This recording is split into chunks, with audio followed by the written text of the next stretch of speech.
You don't know the power of the dark side. Welcome to Star Wars Chatter, hosted by Andrew Van Zark.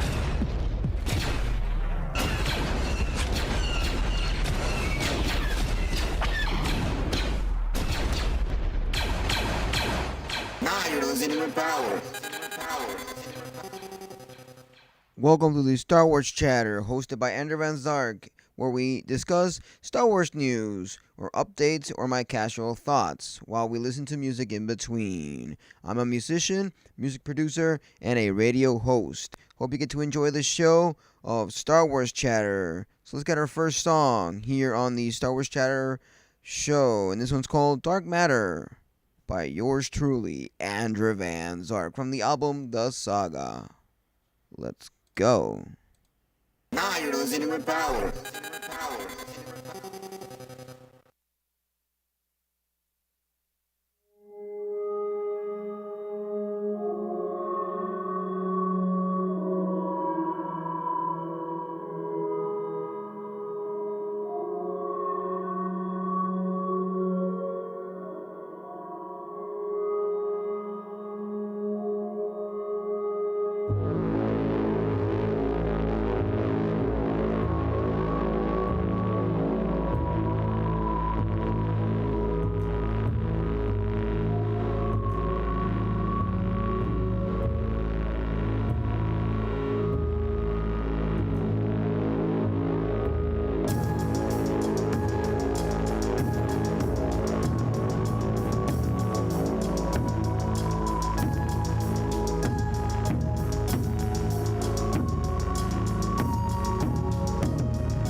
past when all you crave is the best.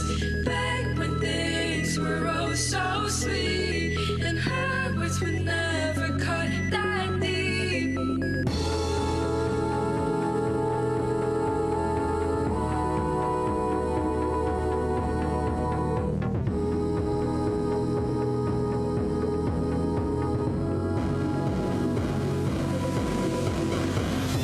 Your smile has slowed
listening with power.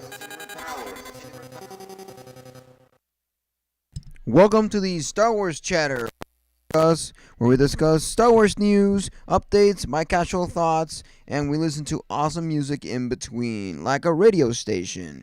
So, let's get ourselves deep dived into Ahsoka's Disney Plus star reveals major Thrawn plot point in spin-off. This was written by Richard Nebbens. So next year, Lucasfilm and Disney Plus will bring Rosario Dawson into her own solo series as Ahsoka Tano.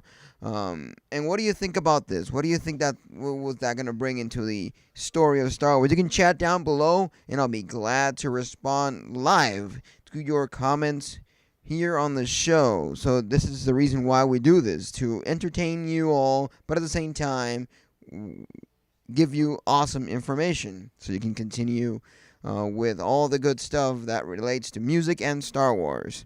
So, aptly going under the title of Ahsoka for the streaming series, this will serve as a spin-off from both the animated Star Wars The Clone Wars and Dawson's debut as Ahsoka in The Mandalorian, as fans hope to see a number of key plot threads revisit next year. One of the biggest threads that remains unanswered is the mystery behind Grand Admiral Thrawn.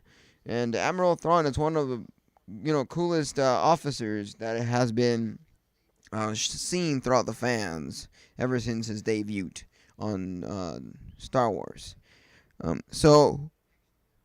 Was last seen being dragged in hyperspace along Ezra Bridger at the tail of Star Wars Rebels. Rumors have been teased that Thrawn was set for his live-action debut in Ahsoka, although no specific casting announcement has been made ahead of the series release.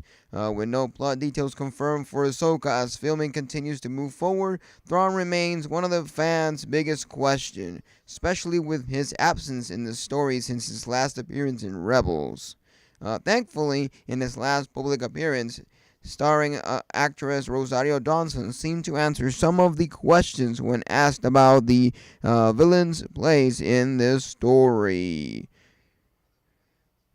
So, Ahsoka is a really loved character from the Star Wars franchise, and we all love what she has to bring, and this new series of Ahsoka will bring a lot to the table when it comes to her story. What are your speculations where Ahsoka is gonna lead now? What we know from Ahsoka was the last time she was in the Mandoverse. So there's a lot of speculations that there's gonna be a lot of connection with the Rebels, with Sabin Wren, with Ezra. And that would bring a lot to the information and the story of Star Wars. Where can we lead from here? Ahsoka is a really complex character because she's not good nor bad. She's right there in the middle based on non-canon information, which I like to think that she's a great Jedi because she doesn't confine to the Jedi ways. And you can see that on the Mandoverse when she says to the Mandalorian, "I'm not apt to train Grogu in any shape or form. Bring him to the last remaining Jedi." And in this case, it became Luke Skywalker. Luke Skywalker was the remaining Jedi that could train Grogu. But as we all know, Grogu decided to stay with Din Djarin because he had a huge connection to Din Djarin. So, what is your opinion on Ahsoka connecting to Rebels, having some reunite with Sabin and Ezra? And then now this possibility of having Thrawn thrown into the live action. I would love to see some Thrawn live action, if you ask me. He's really badass. But anyways, let's go listen to some more music here in the Star Wars Chatter, hosted by Andrew Van Zarg, and now you're listening with power. So if you have any messages you want to type in, if you have anything you want to say while you listen to the show, make sure to type it in on the chat, and I'll be glad to respond live on every talking segment. But now we're going to go listen to a song called Redondo by Oyama Music. So let's get it. losing her power.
Now you're losing your power.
Listening with power.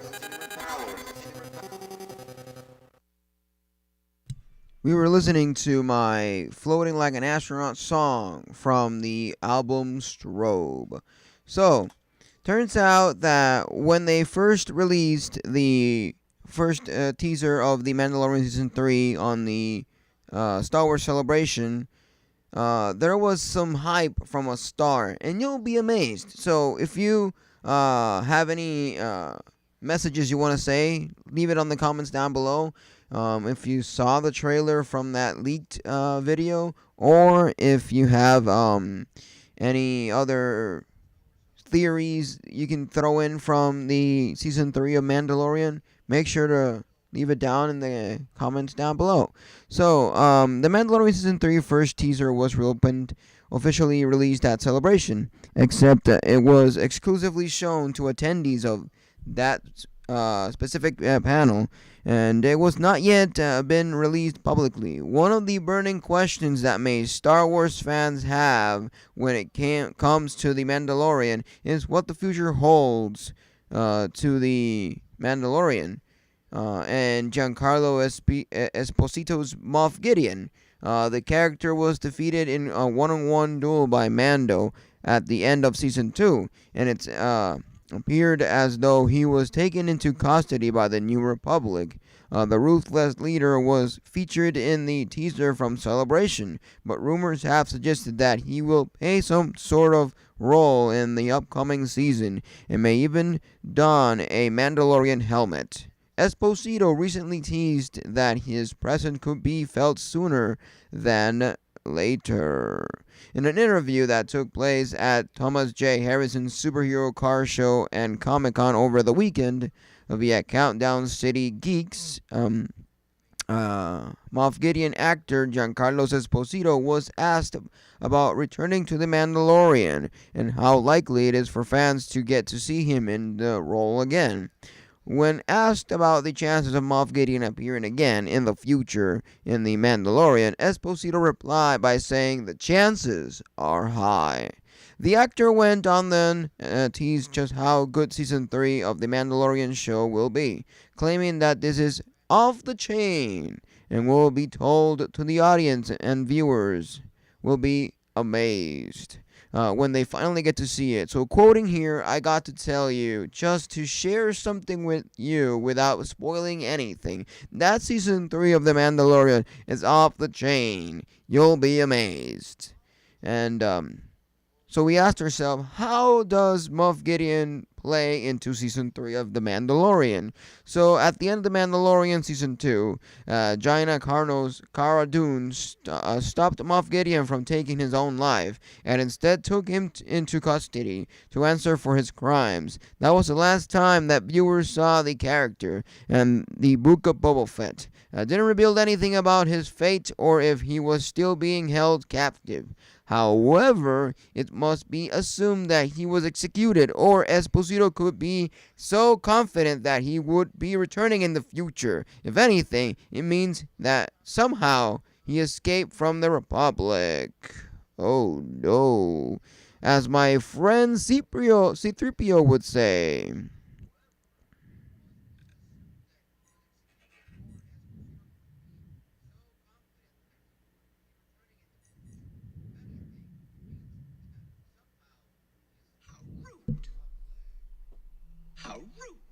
Yeah, how rude. Am I right, C-3PO? I think we are. Indeed we are. We are very doomed from the hands of Moff Gideon. But if this is the case, that Moff Gideon is coming back to the Mandalorian, or better said, the Mandoverse, then this brings a lot, to the table. I thought we were going to be done with Moff Gideon. We were going to be moving on to a different villain, in a sense, and then keep Moff Gideon as a secondary character for the moment, in a way. You know what? I don't know if you know what I mean, but what are your expectations? How do you think Moff Gideon is gonna come back to the show? What sort of way they're gonna plot this? Because there's a lot going on right now in the Mandoverse with the Book of Boba Fett and how it ended, and the way that the Mandalorian left off, and it's gonna take a while for us to find out what really happens. And when that trailer officially releases, because only the people that attended the Star Wars celebrations are the ones that saw the trailer.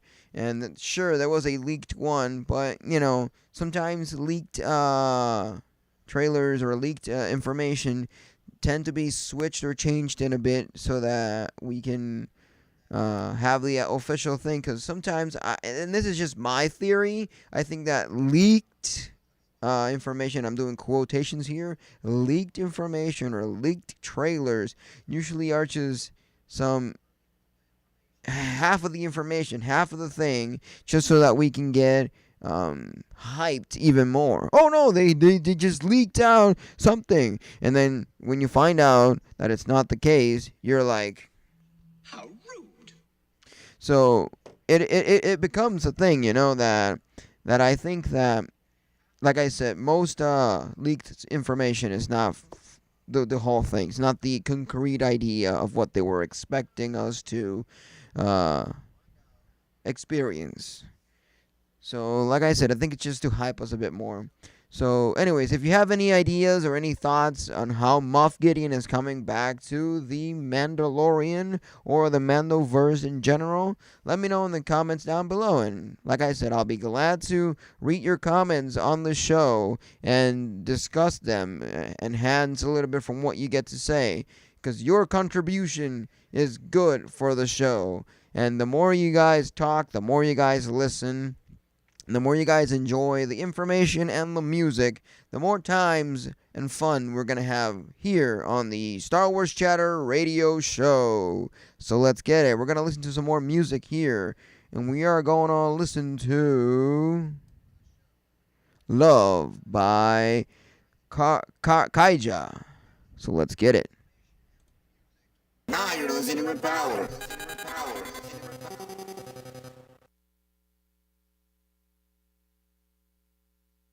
Stuck in this odyssey, watching time ticking back at me.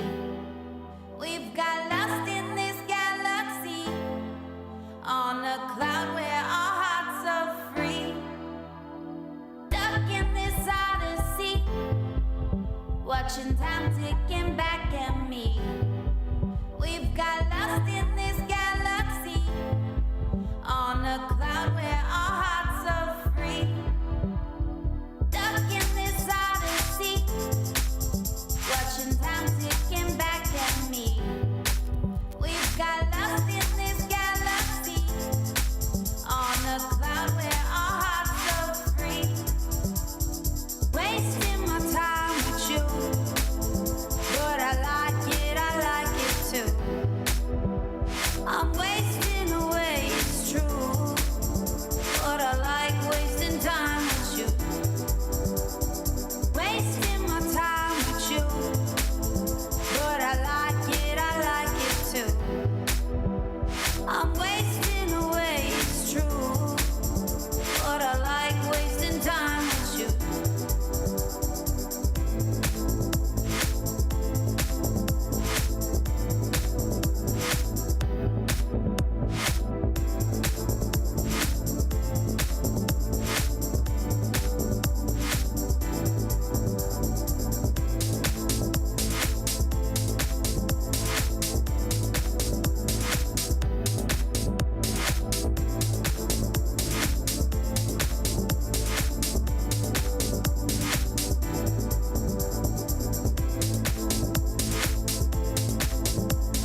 lost in this galaxy, on a cloud where our hearts are free.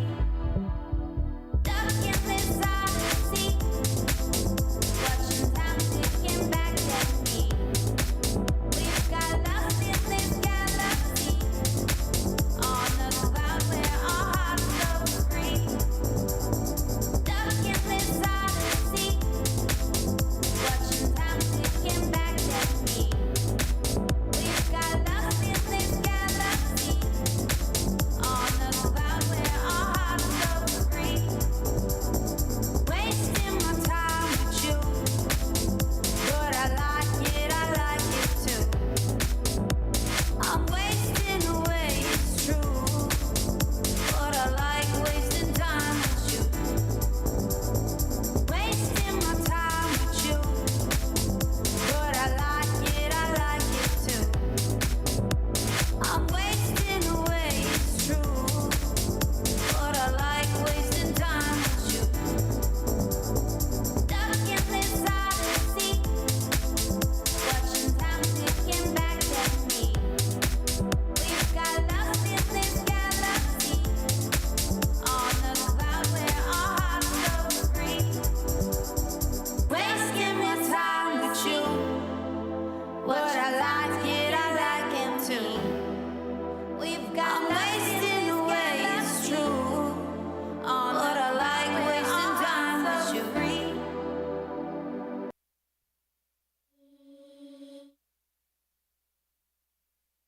Now you're listening with power. Welcome to the Star Wars Chatter, hosted by Andrew Van Zark, and we're gonna read a little bit more of information from Star Wars. And it says here that Star Wars needs to learn 3 things from Marvel Comics Comic-Con triumphs. I do think that Marvel is the pinnacle of comics. Is the top best, if not the only one making the golden comics, if I might say myself, because sure, we got Dark Horse, we got Image, we got DC, we got Disney, the DW ones, but nothing compares to Marvel. Hence why 99% of the comics, if not all of them, are done by Marvel of Star Wars. Sure, there is some produced straight directly from Disney, but it don't compare. So there's 3 things that Star Wars needs to learn from the Marvel's Comic-Con triumphs. So it's been about a week since Marvel Studios' monumentous presentation at San Diego Comic-Con, and fan favor has yet to settle. The MCU faithful likely won't be coming down from the convention high anytime soon, either, as Marvel gave them 3 years worth of entertainment to look forward to. Company head Kevin Feige took to the stage and unveiled huge plans for the entirety of the MCU's Phase 4 and 5, along with a tease of what to come in Phase 6, including 2 Avenger titles. The event was a rousing success for Marvel, outdoing themselves yet again to keep fans happy, with dozens of projects marked on the calendar and more announcements surely on the way at September's D23 convention. MCU diehards will have their fix through at least 2025, and almost certainly beyond. They announced quite a few shows, as you might see. So as a Star Wars fan, it's hard not to be a little jealous. Output from the galaxy far, far away is a far cry from the well-oiled machine that Marvel Studios is. Lucasfilm's projects under the Disney's umbrella have been riddled with production issues from the beginning, and the reception to this story that have been seen the light of day ranges from high praise to passionate vitriol. It was only a few months ago that Lucasfilm had the chance to pull off their own Hall H event in the Star Wars celebration. The week was fun and for more than a little exhausting, but there was a notable lack of special reveals that many had hoped for. Fans expecting big news out of the Lucasfilm Studios showcase were left disappointed when the Willow and Indiana Jones file received just as much, if not more, attention than Star Wars. I do think that every time Marvel announces a new show or a new film, they tend to give us the full fledged of what this is going to encompass. But then Disney, when it comes to Star Wars, they do it more like a celebration. Look at this, look at that, and they showed us more about the merch and things that they can profit from than the actual shows, the actual stuff. Why do we want to know so much about the behind the scenes of really old 30-year-old films when we want to know what's going to happen next? Star Wars is an ever evolving series, an IP that still grows and grows with fans more. And even though fans then tend to go back to the past with Star Wars, with the original trilogy, with KOTOR, and many of the 90s books of Star Wars, it still begs the question, why do they lack with the showcase of Star Wars?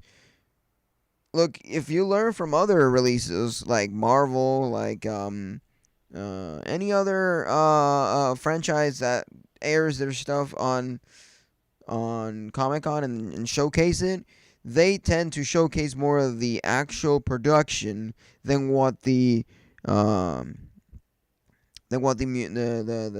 the merch and the ideas and the items showcase, So, ironically, the only announcement the company had for Indy was dragging Harrison Ford out of the release date, which will presumably stick after a series of setbacks and delays. They also released the Obi-Wan Kenobi series, and by that time, all we had was just Obi-Wan, here it is, jada jada, blah blah blah. There's going to be 6 episodes. That's it. We didn't get any hype information. We didn't get a small trailer, nothing. Nothing. We didn't get anything. It was just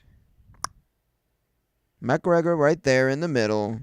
He had the microphone, said a few words, then yelled, "We're going to have 6 episodes! Whoa!" Are you serious? Was that it? Was that it? And I'm just looking back, and even though the series kind of flopped in a way, because there's a lot of people that loved it, but there's also a lot of people that were like, "Nee." We still are left with plot holes. But I guess they did that on purpose so that more people can speculate some more, create more hype from Obi-Wan, and probably continue the series or continue Obi-Wan somewhere else. There's possibilities for that, because when you see that finale of the Obi-Wan Kenobi series, we do see that Qui-Gon, the way that Qui-Gon and Obi-Wan talk, it feels like there's gonna be more. There's more out from this. It's not just a one done deal, and then move on to the next Star Wars thing. I think this continues. So I do think that Star Wars needs to learn from Marvel. They do release, they do showcase more than what they should, which is good. And when they say this is going to come out X date, they stick with it. They don't delay as much as they do with Star Wars. There has been delays, but not as bad as Star Wars. So, there's a few things that Disney has to learn when it comes to showcasing Star Wars, because then again, Marvel is still a Disney IP nowadays. So the age-old problem from Disney Star Wars has been winging it since the ink dried on the contract finalizing Lucasfilm's sale. It was fairly evident after The Last Jedi released and abandoned several storylines set up by The Force Awakens.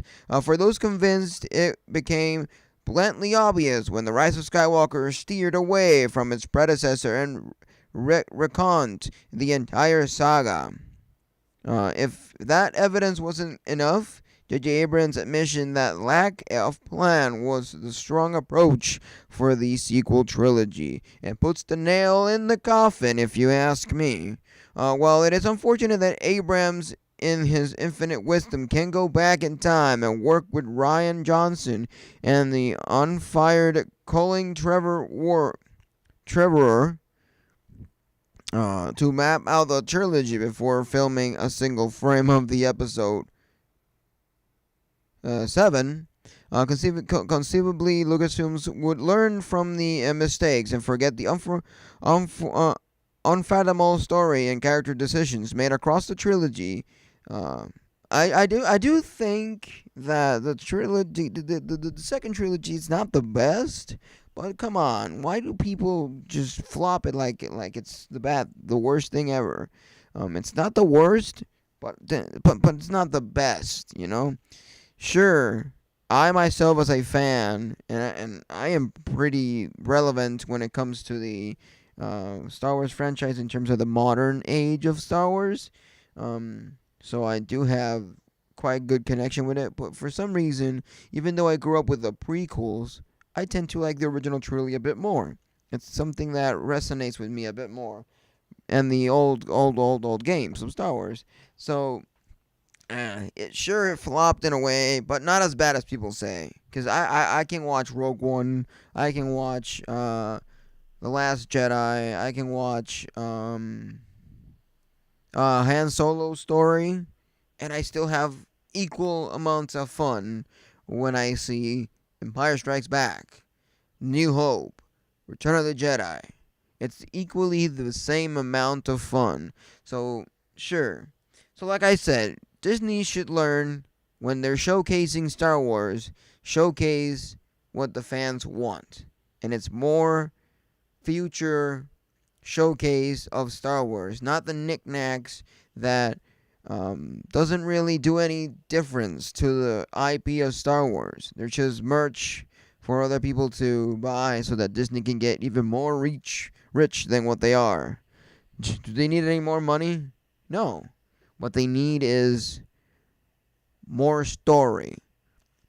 Because in my opinion, if the video games and the films and the series were pumping faster and harder and stronger, and come on, Disney's like the biggest studio out there, so they can do this.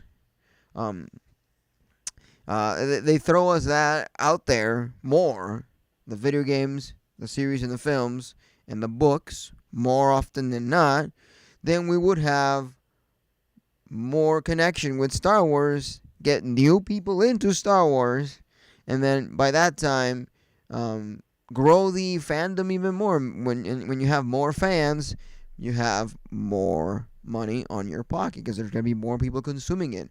If you just try to get the people to buy your merch and buy your Star Wars themed drinks and the Star Wars lightsaber toys or collectibles, it's not gonna bring new fans. It's gonna just open the eyes of current fans. Be like, oh look, there is a Boba Fett statue right there I can buy for $500. I'm gonna go get it. That's just gonna be the people that originally already enjoy Star Wars. But for those that are new to the Star Wars franchise, most of the time they're not focusing on the merch. They're focusing on what stories, what books, what comic books, what video games, and what films and series I should be watching in order to get into Star Wars. So I think the approach that Disney should have right now with Star Wars is not to cater to the current fans. It's to cater to the new ones,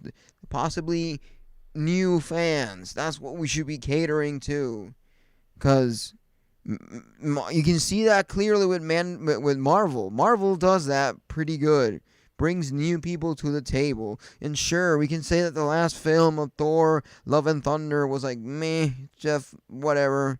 We can skip that and just have a little clip of the fight scene and that's it. But, come on.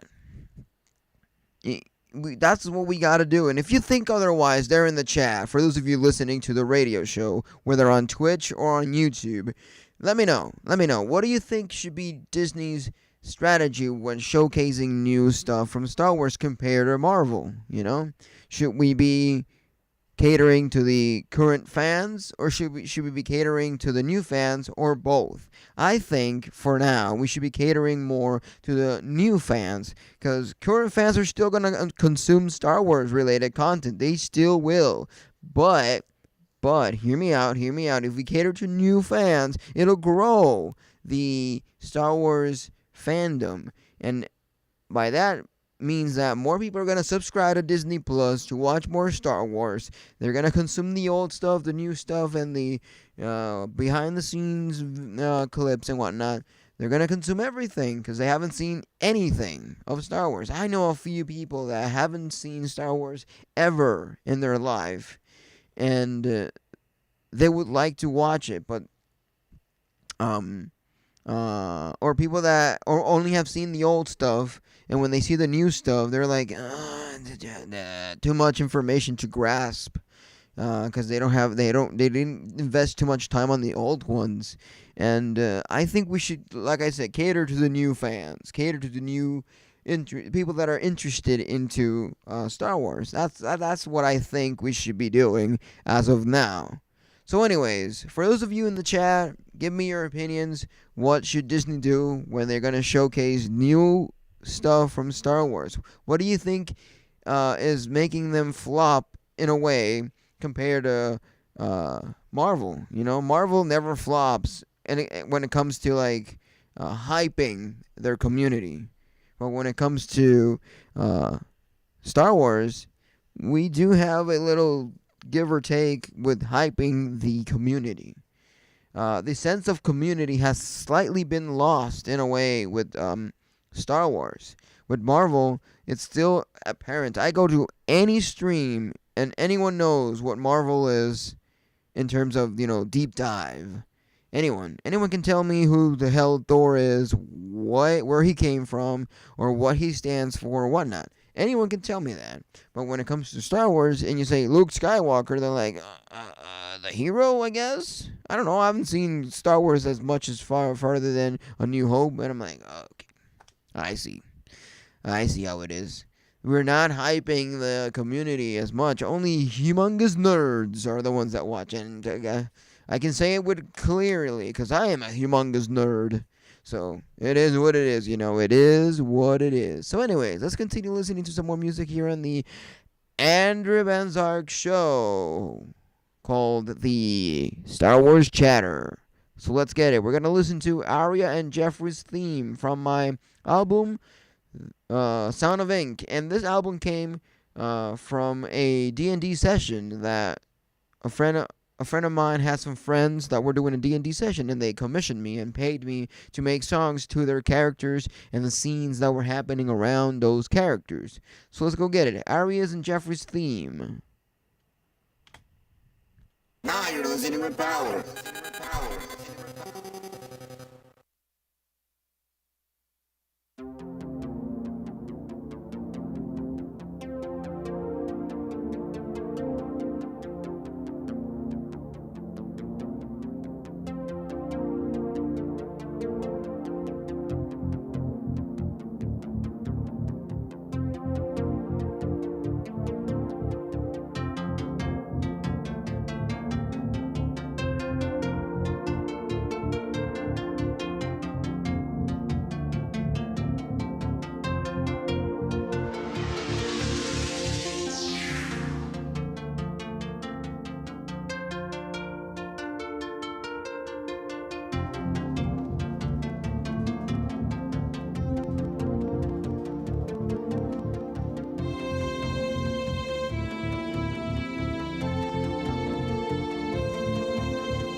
you're listening with power. Welcome to the Star Wars Chatter radio show, hosted by Andrew Van Zark. Here is the safe space to discuss Star Wars and music. We talk about different news updates, my casual thoughts, and everything related to Star Wars and music. So, Star Wars Lucasfilm had one actor in mind for Disney Plus, Acolyte. So Lucasfilm is currently in development on multiple new Star Wars series for Disney Plus, including The Acolyte. Coming from executive producer Leslie Headland, The Acolyte is set to explore the waning days of the franchise High Republic era as the dark side of the Force begins to grow stronger. But if you haven't delved into the High Republic, I recommend you to check out the 2 volumes of the Edge of the Balance and the Light Side of the Jedi to get started with the High Republic. So if you haven't read those, make sure to start reading them. I highly recommend you. And if you have, let me know in the comments down below. What did you like the most of those 3 books that I just mentioned? The Edge of the Balance Volume 1 and 2 and Light Side of the Jedi from the High Republic era. So beyond that, not much is known about the streaming shows. It's assumed that the Acolyte in the title will refer to a character who follows, or is being taught, the ways of the Sith. This seems especially likely given in the sinister look red lettering that makes up the series' logo. So in July, however, fans got much closer to understanding the scope of the series when Lucasfilms officially announced that the Hunger Games star Amanda Stenberg was boarding in the show as his lead actor. And now it would seem as though the studio's list of potential stars of the Acolyte wasn't especially lengthy. So speaking to the face, the Acolyte actor Amanda Stenberg revealed that Lucasfilms had them specially in mind for the show's lead and built in the show around her before she had even begun to sign on. So, speaking of the Acolyte being all dark and Sith oriented, I do like that idea because most of the stuff we know from Star Wars are either based on the pilots or the light side or any of that kind of jester, you know? So I would like to see because we always see the dark side from the Jedi's perspective or from the good guy's perspective. But why can't we see the dark side from the bad guy's perspective, from their perspective, you know? And make the show revolve around them and make the good guys the secondary characters, you know? That would be super interesting. Something like when you see like Spider-Man, for example, and you saw Venom. Venom is a dark and gruesome character that when we first had Spider-Man, Venom was more of a dark side character, and seeing it from his perspective, how things flow and life and everything, I think is a better idea for now, because we've had so much from the good guy side. So Amanda Steinberg said, "The Lucasfilm team came to me with the project, which was fully conceptualized with me in mind, and I was astonished." Then she said, "I get to read, watch, and breathe Star Wars. It's my job to get lost in it. I'm so lucky. My plans were interrupted by a very different life path, but one that I think is going to be a huge blessing." So Lucasfilm has complete faith in Steinberg. It must have been incredibly flattering to Amanda Steinberg to find out that Lucasfilm have built the Acolyte from the ground up with her in mind. Surely the studio has complete and utter faith in her to do something like that. What's more, in that Steinberg seems quite enthusiastic about the part itself, mentioning that the gig affords them to the ability to read, watch, and breathe Star Wars. If you ask me, and I had a career, which I'm trying to do that in a way that I can breathe, read, and consume Star Wars in order to build a career, come on. Who doesn't think that's the dream? That's the dream job right there, you know? For me, a dream job would be either that or making music for media. Either of those two, wow, I'd be, blowing up my mind and not understanding anything whatsoever. And I would be so blessed in so many ways, because that's the dream. And having Amanda Steinberg, doing that, wow, I, in a way, I could say I might slightly envy her, but it doesn't mean that that's the only thing that we should say.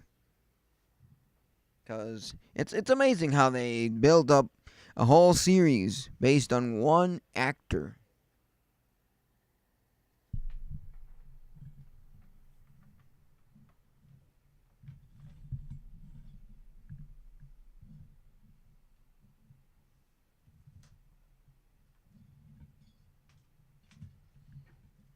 So, anyways, let's go listen to some more music here on the Andrew Van Zark show called the Star Wars Chatter, hosted by Andrew Van Zark. And this is your safe space to discuss Star Wars and music. So, let's get it. We're going to listen to Celestial Voices, one of my singles. So, let's get it. Now you're listening with power.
춤추 카라스가 타타 오소라냐 이가 효로 효로 시마다 어디라노 가네 먹으며 스코pom스코볼고 pompom떡 나라네 의자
Now you're listening with power. The sponsor of my stream and podcast is DistroKid. If you want 10% off on your first subscription with DistroKid, release your music to the world on every major music platform. Make sure to go to my website, andrewvanzark.com, and click on the discount link under the tab of DistroKid. The information on this podcast is my opinion and some internet research. You don't know the power of the dark side. Welcome to Star Wars Chatter, hosted by Andrew Van Zark.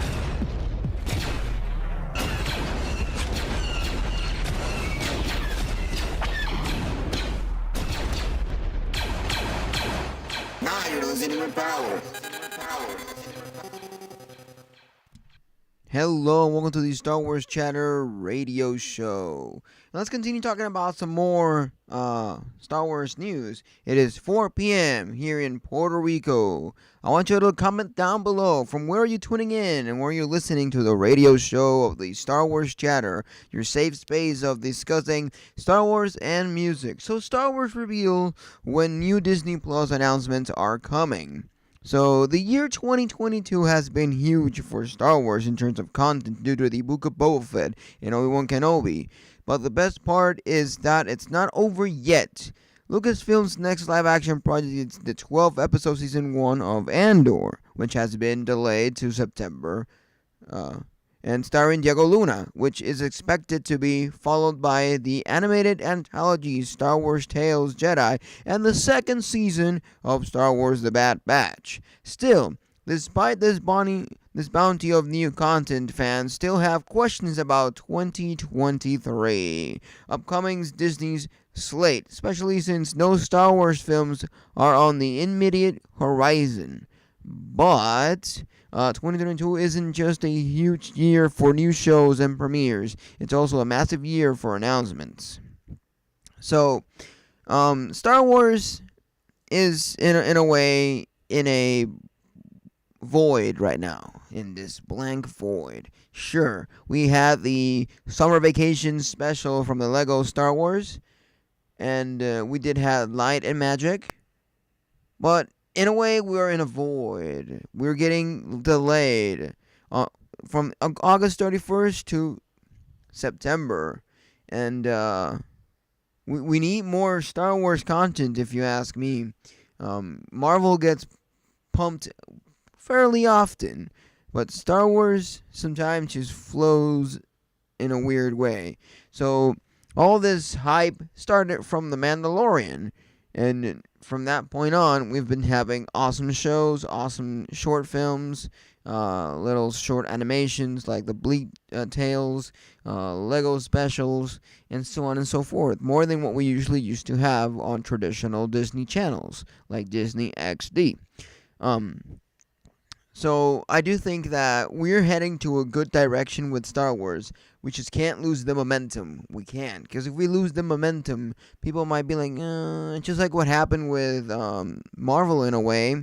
When Endgame came in, for some time, they weren't doing much of Marvel that was interesting. Or really big. And some people, including myself, kind of lost the momentum with Marvel and then moved on to other places like DC and Star Wars. Possibly, if you're one of those, moved to Star Trek. So, we are in a good state with Star Wars. I think we should just keep the momentum going. Don't let it flop. I'm really excited for the Bad Batch Season 2. I'm really excited for Star Wars Andor and to find out his backstory. Because I read on an article that we're going to go pretty far back with Casey and Andor in some certain areas of the series.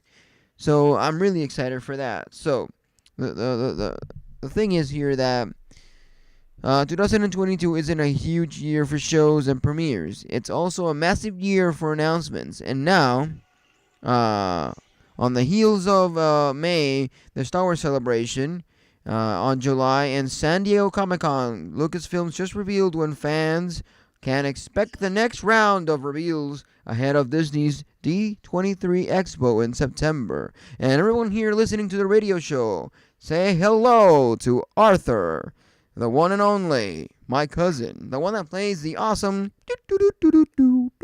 piano. Mush mushy. I was just talking how there's not nice announcements on the Star Wars radio show here. So before we continue the conversation, Arthur, let me say to the fans here that are listening that Star Wars is in a good time and a good momentum. We should continue that flowing as much as possible. So, anyways, let's go listen to some more music here on the radio show of Star Wars Chatter, hosted by Andrew Van Sark, your safe space to discuss Star Wars and music. So,